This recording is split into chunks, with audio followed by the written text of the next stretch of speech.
Well, the year was 1955. James Dean and Marilyn Monroe and the rock and roll king was starting to swing down in a Tupelo. Black leather jackets and tight peg pants were the manly dress of the day. The top 40 records was the latest craze that was sweeping the USA.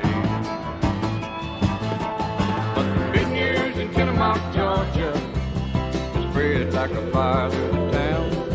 Was it Becky McGuire wasn't with a child and without a wedding gown?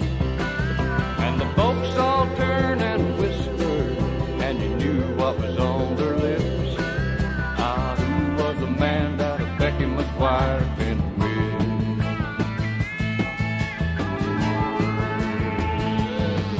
Well, the year was 1965, and the young were a-getting high.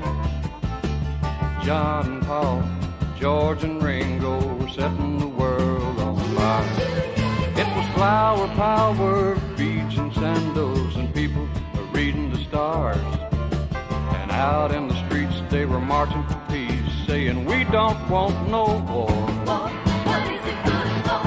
But the big news in Tennemonk, Georgia, that you heard being passed around was that Becky McGuire was living like a queen on the finer side of the town.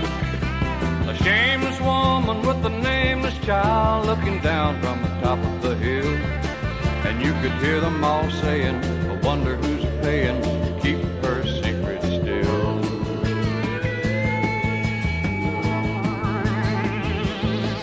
Well, the year was 1976 and a story was being told about a valley forge and a general named George and a war 200 years ago.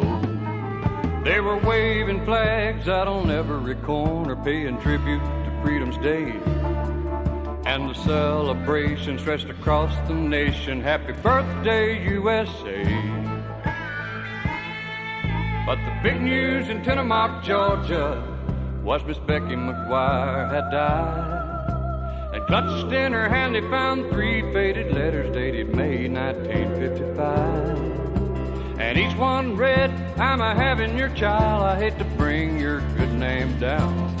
Addressed to the leading banker, the local judge, and the mayor of the town. Yeah, the big news in Tennemonk, Georgia, spread like a fire through the town. Was that Becky McGuire wasn't with a child and without a wedding gown.